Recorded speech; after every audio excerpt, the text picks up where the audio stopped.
What's going on, guys? Welcome back to the Daily Misfire. Today's going to be another update day because we are literally slammed. But as you can see, there is an engine that is mostly assembled behind me, a car that is on the ground that needs an engine, as well as a car that has its ass up in the air and an engine out of it, and obviously needs an engine. Yeah, there's a lot of stuff going on. And we got 38 days, something like that, till 6 Smokies. And we got another 15 days-ish, 14 days, till we're supposed to be at a testing tune. Yeah, so let's get into it.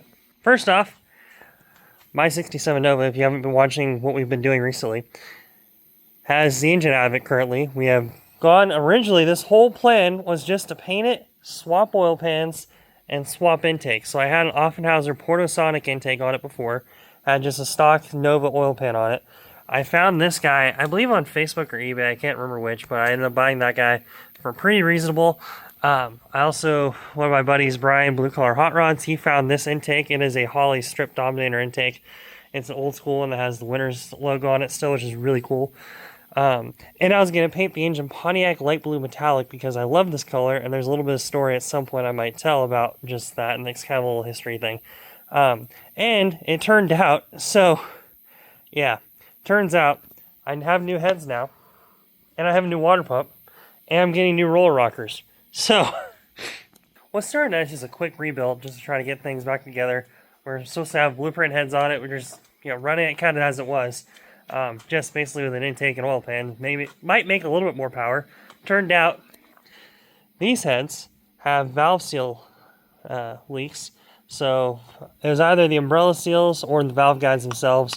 The valve guides don't feel that horrible, but at the same time, there's a little bit of side-to-side action in there, and any side-to-side deflection in a valve is no bueno,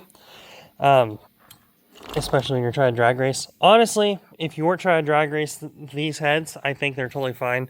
They're a very good torque head. They're a very good performance head as far as all that stuff goes. But as far as just driving-wise, or as far as like racing-wise, I don't want to risk it and suck a valve, have a valve go, thunk, and hit a piston and play whack-a-mole in the engine and blow up everything I own, because that would be very sad. So instead, what we're doing is my dad had those set of Edelbrock E Street heads that were sitting on the shelf, and he's letting me use them, letting me throw them on the car, and so we got these guys, which honestly, they're probably just as good of a head, if not better, than what the blueprints are, because the blueprints are the old Pro Comp. So the blueprints are actually the old Pro Comp castings. So a little bit of history on Blueprint if you care. Blueprint was making their heads through Pro Comp castings. So Pro Comp are kind of like an overseas manufacturer, and they kind of bring things over here. They assemble them here, I believe, is my understanding.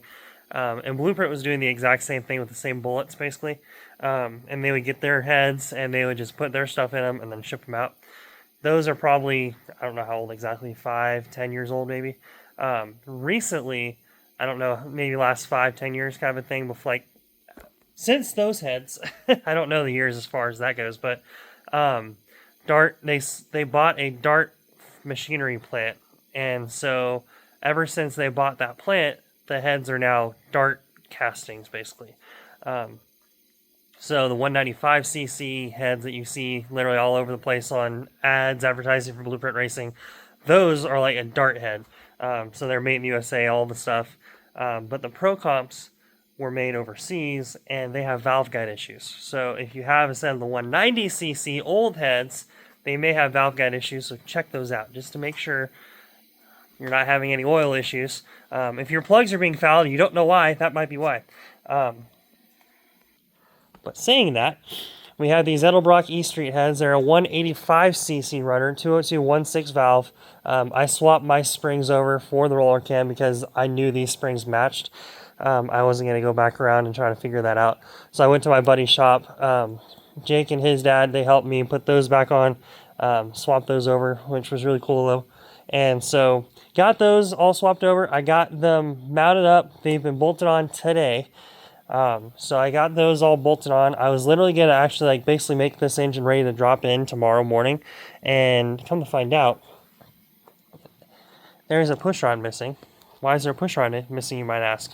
Well, if we investigate that one push rod, I don't know how well you can see it. Focus. There's a little bit of scoring on it right there. You can kind of see that. So, that scoring probably came from one of these rockers, where the gall ball, whatever you want to call this thing, it has the same scoring on it. It is a lot darker than the rest of the rockers, and inside of it, it has that same scoring. So, there's that one and there's that one. They both are equally as bad. And when I started looking through all these guys, the roller tips themselves kind of make a little bit of noise. And, I mean, they're probably fine. And again, for a street car, I'm sure they're fine. But for a engine, for a car that's going to be going 1,000 miles and drag racing every day during those 1,000 miles, I'm not risking it. So I spent another $450 on roller rockers. They're the gold comp cam, super, whatever they call them, magic sauce, you know, aluminum rocker arms. So I bought those guys.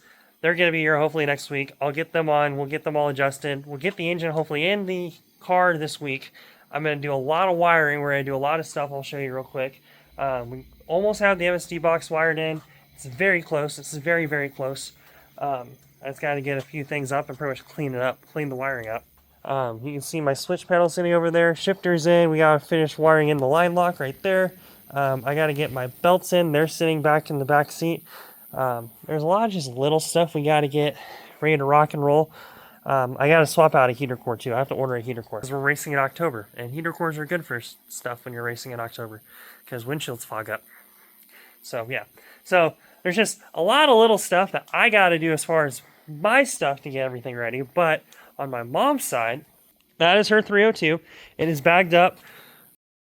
So these guys are a set of AFR Enforcer than the 190cc head. We got them from Speedlight Automotive. They're really good friends of ours. They helped me get a set of Hoosiers for my car, as well as they've helped get us a set of Kragers and Hoosiers for the back of this car. If you're in the Eastern Tennessee area, go check them out. They're really cool. Really nice family. But yeah, so we got those guys. They're hopefully going to be our magic solution for the 302, which I'll probably have a full video out on that at some point. But we got all that done so that's the cylinder head situation. Hopefully we'll have that engine together tomorrow and ready to drop back in. My mom's been detailing the engine bay a lot for her car, and it looks fantastic now. We also have done literally the entire front suspension of this car has been upgraded and changed around, and it's brand new now at this point. It has a set of QA1 single adjustables in the front. I think it has a set of QA1 single adjustables in the back as well. They're either single adjustable or not adjustable.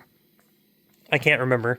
But yeah, the front of this car has literally all new suspension underneath it. It looks fantastic.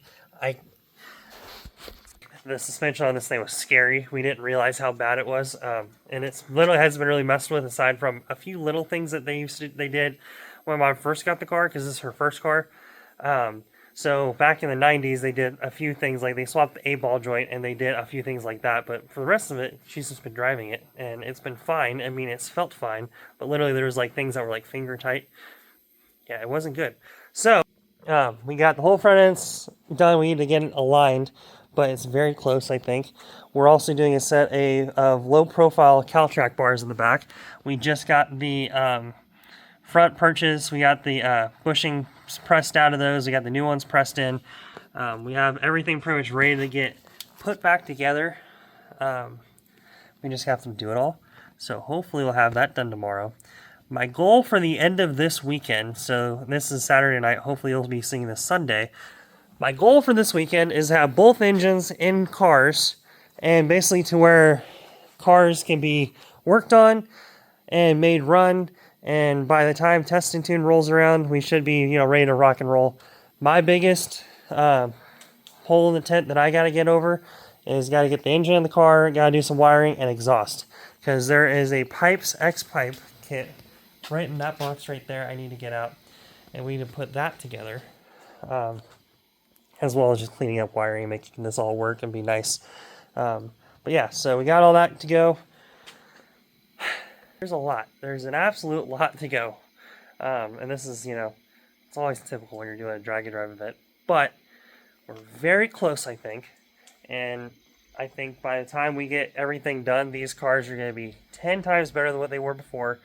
My car won't have rust in the back window. The back window won't be trying to fall out of the car. It has bucket seats now. It has a hoop. It's going to have hopefully a little bit more power with those heads. It's going to have a two-step. It's going to have a better MSD box. Her car's going to have a brand new set of heads. Has a better looser converter. Has brand new suspension under it. Has new shocks. Has new CalTrack bars in the back. It never had any kind of traction device in the back of it. So that's exciting. Her car, I think, ran a best of 1620 at Bristol so far, which is really like a 1590, 1588 probably. And my car's ran a best of a 1254 at Bristol, which is really like a 1230. Hopefully, once we get back and ready to rock and roll, and we get to run at Bristol, if she can bust off like a 14.0, 1420, anything that has a 14 in it, we know we're very close. And if my car busts anything off close to a 1250, we know we're in the sauce. So, with that being said, I apologize for us not having a full-length video. I've just been literally cramming, trying to get between work and this. I really haven't had time to edit my own stuff, so hopefully I'll have all that out before 6 Smokies. If not, you'll be like, so in order to prepare for 6 Smokies, we did this. And you'll see, you know, timeline stuff. But with that, I'm very excited that we have all this ready to rock and roll. We're very close, like I said. If you want to watch all this, be sure to like and subscribe. Follow along as we keep building all these things. Go check out thedailymisfire.com to go help us and support us. We got cool t-shirts, we got stickers, we got some other stuff there.